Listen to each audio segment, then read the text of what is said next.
Shalom. I have a guest today. This is Tyler Gottlieb, who will be called to the Torah for the very first time this coming Shabbat. Now, Tyler Gottlieb has been working very hard for this day. He has been studying his Torah portion. He's going to chant 21 psukim, that is 21 verses from the Torah. He's also going to read part of the Haftorah in addition to helping our cantor lead the service. Now, something that we do here, something that's done in most synagogues, is a Devar Torah, that is a Torah speech that is given by the bar or the bat mitzvah. And Tyler has, I think, written a very interesting Devar Torah, and I want to discuss with him today his take on this Torah portion. First off, Tyler, what is the name of your Torah portion that you're going to read this week? Well, Rabbi, this week is really a double portion. It's Vayak'heil P'kudei, but I decided I would focus mainly on Vayak'heil. So what does Vayak'heil mean, literally?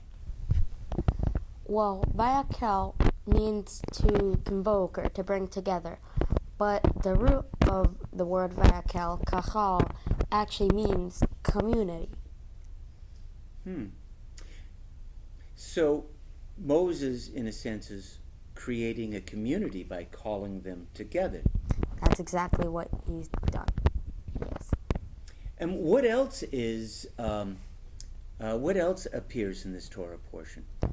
Well, it talks a little bit about some of the rules of Shabbat. As Moses is convoking all the Jews, the first thing he actually says is, "This is what the Eternal has commanded," and then explains the Sabbath. Does Vayak'heil give us some specific instructions with regard to observing the Sabbath? Well, the rules that are taught in Vayak'heil, the first one is to do no work on Shabbat. But the second I find quite interesting. It's you shall kindle no fire.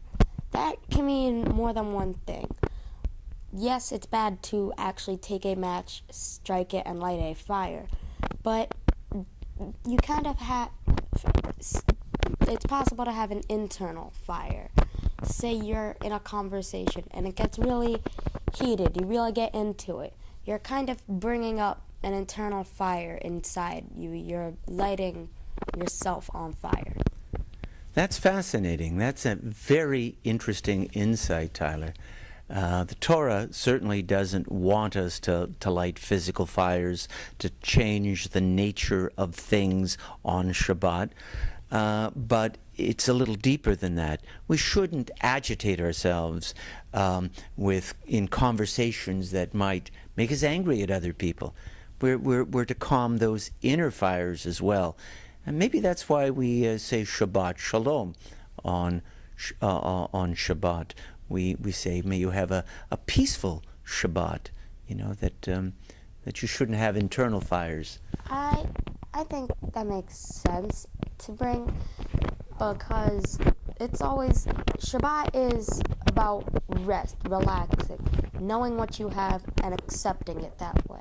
So to have a peaceful Shabbat, it's just saying, lay back and let what's happened happen, and let the Shabbat come to you.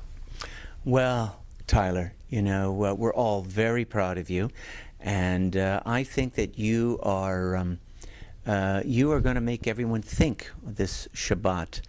You're going to make them think about the Sabbath and what a wonderful thing it is for people. It's wonderful for the community.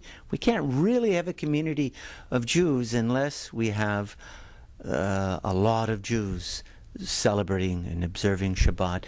And you also have taught us that not burning fires is not to be understood only literally, but also spiritually in our relationships with each other.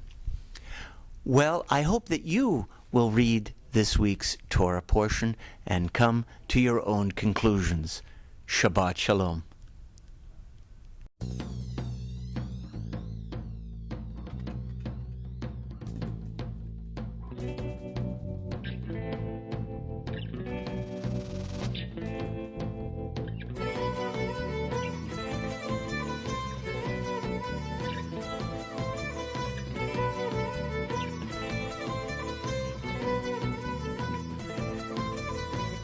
أبا شمعون كن بعوني لا دعيتك عينني أبا شمعون كن بعوني لا دعيتك عينني